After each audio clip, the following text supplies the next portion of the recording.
Bismillahirrahmanirrahim. Assalamualaikum warahmatullahi wabarakatuh. Hidup itu bergantunglah kepada Allah, jangan pernah bergantung kepada selain Allah. Nabi sudah mengatakan jika mereka bergantung kepada manusia, siap-siap akan ada kekecewaan. Kalau mereka bergantung kepada Allah, insya Allah akan senang dan bahagia dunia sampai akhirat, insya. Coba kita lihat kehidupan itu kalau sandar sama manusia, ya Allah senang kagak melarat. Ya, buat laki-laki banyakin sholat duhanya, yang istri dorong doa dari suaminya, apa, tahajud sama sholat duha. Kalau kita udah bergantung kepada Allah, insya Allah bahagia Pak, bahagia Ibu. Rezeki mah sedikit banyak, alhamdulillah. Tuh lihat, kalau kita kan sekarang banyak kurang apa banyak lebihnya, sampai mati juga kurang. Betul apa enggak? Betul apa enggak? Udah dandan cakep, Allah kasih lengkap, mata, hidung, bibir, jidat, mau lebar, mau deket, kuping mau caplang, mau kecil, mau lebar, terserah. Allah udah kasih pas buat kita. Betul nggak? Coba lihat, bapak sama ibu tiap hari ngaca nggak? Ngaca nggak? Cocok nggak? Ibu ngaca, bapak ngaca, nama yang dikasih buat kita dari orang tua pas nggak sama muka kita? Pas nggak? Ayo jawab, ngepas nggak? Coba kalau saya diganti nama Asep, ngepas nggak? Tuh, sekarang kalau bapak yang nama Asep, hidung begini, mata begini, panggilannya Rifki, nyocok nggak? Allah udah ngasih kita tuh nyocok, gak bakal kurang, demi Allah gak bakal kurang. Kadang manusia itu sudah dikasih, syukur dong sama Allah. Kenapa? Ini loh hadiah dari Allah, bentuknya seperti ini nih. Ya, bentuknya udah seperti ini. Sekarang enggak, hidung lah dimancung-mancungin, dagu lah dipanjang-panjangin, mata lah disambung-sambung. Betul? Rahang lah dibedel. Tahu rahang? Nih. Dandan boleh, ngerapihin, ngerawat boleh, mau laki mau perempuan rawat wajahnya nggak apa-apa, tapi jangan dirubah dong. Berarti itu kan sudah menyalakan kodrat dari Allah. Udah begitu, udah cari gimana nyocoknya. Paham ya? Yang perempuan rambut dipanjang-panjangin, disambung-sambung, begitu dijambak copot. Bagaimana, kan repot. Ya, udah syukur aja, udah alhamdulillah. Kalau semua kita bergantung kepada Allah, senang bukan main. Ada salah satu kisah, ada anak daripada Sayyidina Abdullah bin Umar bin Khattab radhiyallahu anhu wa radahuma. Beliau ini yang bernama Salim. Sayyidina Umar punya anak Abdullah punya anak namanya Salim radhiyallahu anhuma. Salim ini orangnya taat ibadah kepada Allah, ngikutin jejak kakeknya Sayyidina Umar bin Khattab radhiyallahu anhu waradahu. Tatkala beliau ada di dalam Ka'bah lagi salat minta sama Allah, lagi munajat zikir kepada Allah, khalifah beserta rombongan datang. Begitu khalifah dengan rombongan di saat itu datang, masuk ke dalam Ka'bah, kebayang Pak, Bu, sholat di dalam Ka'bah, doanya ijabah langsung. Bukan di pinggiran Ka'bah, bukan di dalam masjid Mekah Al-Mukarramah, bukan, tapi masuk ke dalam Ka'bah, doa di hadapan Allah. Tiba-tiba khalifah saat itu duduk, sampingnya dia ibadah, dia sholat, dia minta, dia munajat, ditungguin. Salim tunggu selesai. Begitu selesai, lagi lengah sedikit, ditanya sama khalifah, wahai Salim, ada nggak apa yang kau inginkan? Disuruh ditagih sama pemimpin saat itu, khalifah pemimpin saat itu. Kalau kita bilang mah kuwu, kita bilang mah presiden lah ya. Itu seorang khalifah. Ditanya mau apa? Ada hajat apa bilang kepadaku, katanya. Jawaban Salim, apa jawabannya? Engkau nggak malu wahai khalifah menanyakan kepadaku apa hajatku, sedangkan aku sedang di dalam rumah yang setiap kali apa yang aku minta diberikan oleh Allah. Ketampar nggak tuh khalifah? Ketampar, bukan main. Lah, minta seorang manusia ngasih sesuatu, nagih, dikasih, ditawarin, ditolak, sedangkan ini ada di dalam rumahnya Allah. Khalifah sadar, oh memang nggak pantas karena saya ngasihnya ada di dalam Ka'bah. Ya udah, tunggu Salim sampai keluar Ka'bah. Begitu Salim keluar Ka'bah, dikejar sama khalifah. Wahai Salim, minta kepada kami, apa hajatmu? Minta kepadaku, katanya. Ditanya lagi Mas Salim, ini urusan dunia, urusan akhirat. Urusan dunia dong, kalau akhirat mah saya nggak mungkin, katanya. Oh, urusan dunia, maaf, urusan dunia aku minta kepada yang memiliki dunia, aku nggak pernah minta urusan dunia kepada yang pemilik dunia. Apalagi aku meminta kepadamu, makhluk hamba yang tidak memiliki dunia. Simak baik-baik pertanyaan ini. Paham ya? Kalau dia Salim tidak pernah meminta kepada Allah urusan dunia, bagaimana seorang Salim meminta urusan dunia kepada hamba yang bukan memiliki dunia? Dari kisah ini ambil kesimpulan, Salim tidak pernah meminta selain kepada Allah. Yang pantas untuk memberikan pertolongan hanya, maka setiap manusia jika bersandar kepada Allah, jaminan di dalam kehidupannya dunia wal Rabbana atina fid dunya hasanah wa fil akhirati wa qina adzab.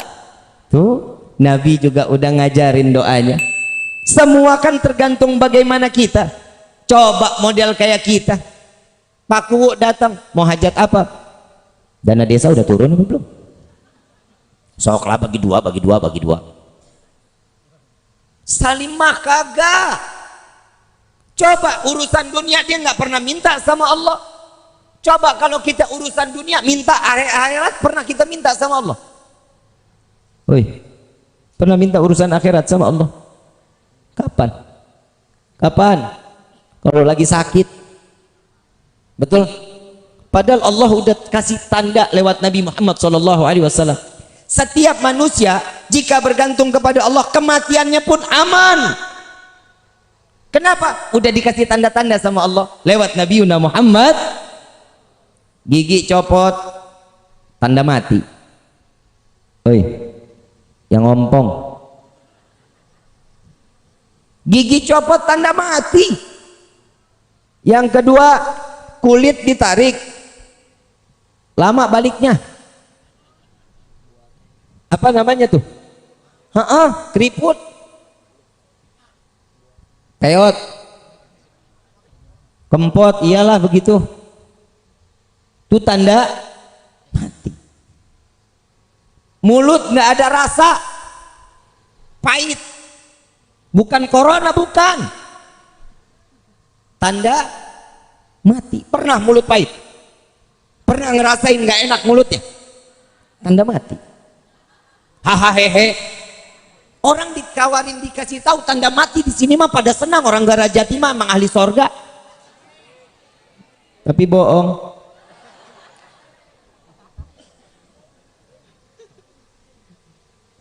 Numbuh uban, tanda mati. Lagi udah ubanan masih pakai legging aja lu. Ini Allah, lewat Allah, baik lewat Nabi Muhammad SAW. Ibu bapak yang dirahmati oleh Allah, apa sih yang kita harapin selain kehidupan senang dunia, senang akhirat? Dan jangan lupa, udahlah kalau kita urusan ibadah mah blow on, bener? Baca Quran kadang iya kadang kagak. Kalau lagi iya itu juga Ramadan juga minggu pertama, betul nggak? Satu juz nggak kelar satu minggu, bener? Tuh dia. Tapi tolong diusahakan kita setiap hari lebih sering megang handphone apa megang Quran. Nggak usah dijawab, dalam hati aja, padahal mah malu kalau dijawab, betul nggak? Sering baca WhatsApp apa sering baca Quran? Jangan dijawab dalam hati aja, kalau itu mah gue udah tahu. Betul? Yang nyelamatin kita WhatsApp apa Quran? Kenapa yang dibaca WhatsApp? Ini dunia udah mulai terbalik. Ibu bapak yang dirahmati oleh Allah, tolong sisain satu waktu aja. Satu waktu sebentar, nggak sampai 1 jam juga nggak apa-apa. Ambil Quran, baca Quran. Bib, saya sibuk, nggak bisa sama sekali. Kalau udah kepepet banget, emang udah udah sibuk bukan main, nggak ada waktu sama sekali. Minimal, auzubillahi minasyaitonirrajim, bismillahirrahmanirrahim, alif lam mim, sadaqallahul azim. Gak apa-apa. Yang penting tahu bahwa kita ini seorang hamba, tugasnya cuma ibadah. Kita baca Quran tinggal baca, nggak harus ngafal kayak para sahabat Nabi Muhammad SAW. Ini nih masalah di dalam hidup kita, makanya rumah tangga kita tuh ancur-ancuran, rezeki kita kadang datang kadang kagak. Kenapa? Karena kita sudah lupa sama Allah, seakan-akan kita nggak butuh sandaran lagi kepada Allah. Ibu bapak yang dirahmati oleh Allah, 1 tambah 1 tetap hasilnya 2. Betul? Gak bakal pernah menjadi 3, 4, 5, 6, 10. Gak akan. Tetap 1 tambah 1 hasilnya 2. Sama, rezeki banyak dikit semua dari Allah. Gak akan. Kita kalau udah dikasih segini, alhamdulillah, syukur aja sudah. Sandarkan diri kepada Allah, syukur kepada Allah. Disitulah titel seseorang akan dititipkan iman dan dijaga oleh Allah sampai matinya. Amin ya rabbal. Salah kalau kita punya sandaran mah ke orang lain, sandar kepada manusia lain, ya naudzubillah min dzalik. Bu, Pak, ada satu kisah. Nih kita masalah rezeki saya bicara, boleh? Boleh ya? Nabi Sulaiman ngelihat semut. Tahu semut?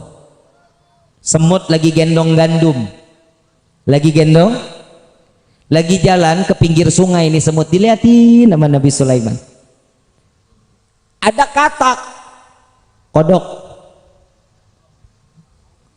apa? Bangkong. Iyalah itu ya. Padahal kodok, bangkong mas sarua ya. Ya begitu modelnya. Ini semut masuk ke dalam mulut kodok. Gak lama setelah dimakan, semut ini masuk ke dalam mulut kodok, kodok nyemplung ke dalam sungai. Enggak lama keluar lagi. Begitu keluar, semut keluar dari mulutnya, jalan tanpa bawa gandum. Nabi Sulaiman tanya, semut, habis dari mana?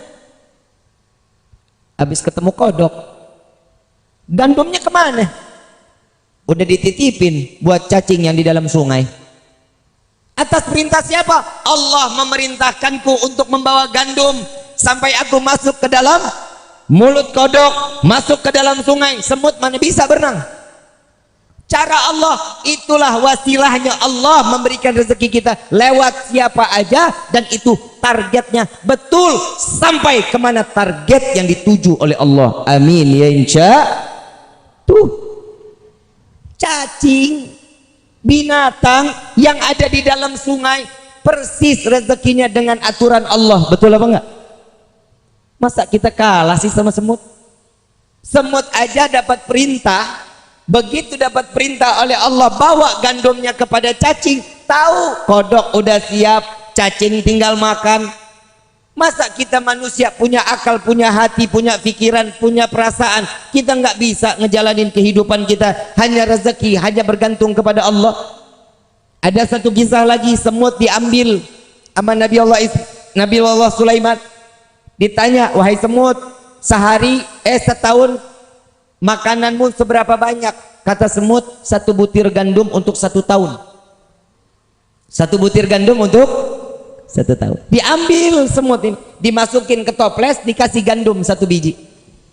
Sampai 1 tahun dilihat itu gandum masih sisa setengah. Gandumnya sisa setengah. Begitu sisa setengah, Nabi Sulaiman tanya, wahai semut, katanya ini gandum habis dalam waktu 1 tahun. Kok sekarang sudah setahun masih ada setengah? wahai Nabi Allah Sulaiman, jika aku di luar dari toples ini, pergantunganku kepada Allah, Allah memberikan rezekiku kepadaku banyak, tidak akan pernah terhingga.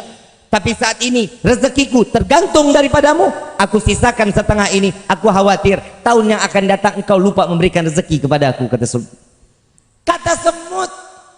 Nabi Sulaiman minta ampun kepada Allah bahwasanya tidak ada rezeki yang paling luas untuk diberikan kepada setiap hamba kecuali Allah. Masa kita kalah sama semut? Semut aja sadar yang bagi rezeki siapa. Di dalam kitab Tauhid, di dalam hadits qudsi, Allah Subhanahu wa taala mengatakan, seberapa banyak hambaku dikumpulkan di tanah lapang dari zaman Nabi Allah Adam sampai akhir zaman, baik itu manusia, baik itu jin, baik itu binatang, semua meminta rezeki kepadaku, aku akan berikan sebagaimana aku celupkan jarum ke dasar lautan, lalu aku hempaskan kepada mereka, semua mendapatkan rata di dalam rezeki yang dia inginkan. Jadi salah kalau kita tergantung sama manusia. Allah Rabbul Alamin, semesta alam ini diciptakan oleh Allah, rezeki kita sudah diatur oleh Allah. Nih Sona, dari mulai lahir kekayaannya 14 triliun. Amin. Lu buat saudara aja nggak mau, lu amin lu. 14 triliun dari mulai lahir sampai mati. Jadi malah didiemin. Sona parah ya keluarga lu ya, jahat lu dia lu. 14 triliun sampai mati, ya segitu, nggak bisa lebih. Mau dipaksa lebih nggak bisa, ya tambahin 1 perak nggak bisa. Makanya hidup kudu syukur. Ini nih, kalau dapat sedikit alhamdulillah, dapat banyak alhamdulillah. Dan jangan lupa setiap rezeki yang diberikan kepada kita ada rezeki orang lain dari tangan tuh. Berbagi sedekah, banyakin sedekah. Mau kaya sedekah, bukan judi online. Ada yang ngomong sama saya Pak di TikTok, Habib, saya main judi slot, judi online, pakai foto ulama boleh apa enggak? Saya jawab, ya jangan dong, masa pakai foto ulama. Dia kirimin, ternyata foto gua yang dipakai. La ilaha illallah. Lah kan jadi fitnah ini. Habib Rifki main judi slot katanya. Maksudnya apa nih pakai foto saya? Jangan dong. Bukan Bib, biar kena terus bisa berkah rezekinya. Ya haram, ya haram. Judi nggak ada yang ngejanjiin jadi kaya, nggak ada. Judi nggak bakal bisa ngebuat kita jadi kaya, nggak bakalan. Sekali kena, iya. 2, 3, 4 miskinkan oleh Allah. Na'udzubillahi min. Nah tuh hati-hati ya. Yang jelas saya udah nyampein yang judi haram, betul insya Allah kita nggak bakal ngejalanin lagi lah. Udahlah, main ngecak nomor apa namanya, togel nomor, dicakin lah. Masa gara-gara nomor dapat duit? Tuh hati-hati ya, jangan. Udah rezeki pasrahin sama Allah. Mau kaya udah ada jalannya. Sholat duha 2, 4, 6, 8, 10, 12 tuh jalanin. Selesai lihat doanya, ya Allah jika ada rezeki yang kami yang dari atas turunkan, yang jauh, yang di bawah tanah keluarkan. Ini loh, minta kita paksa Allah untuk memberikan rezeki buat kita.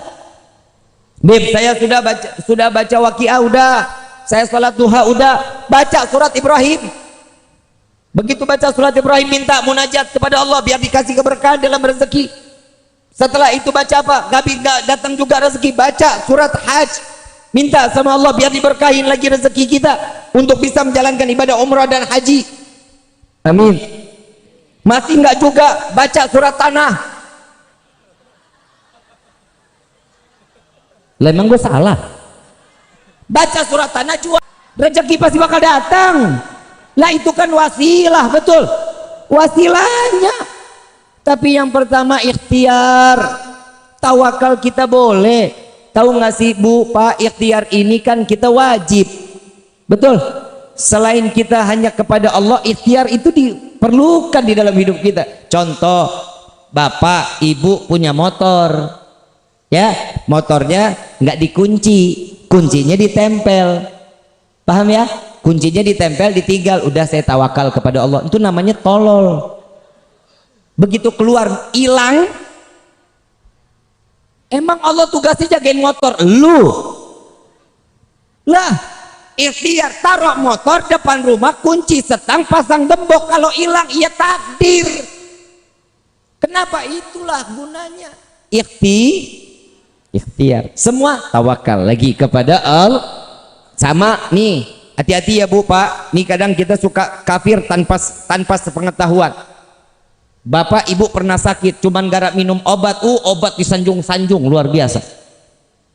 Kemarin nih, lu tahu nggak, kepala gue sakit banget sampai pengen pecah, hanya minum obat ini, wah sehat gua. Nah tuh kafir tuh. Hati-hati, yang ngasih penyakit siapa? Yang nyembuhin siapa? Jangan lupa baca alhamdulillah.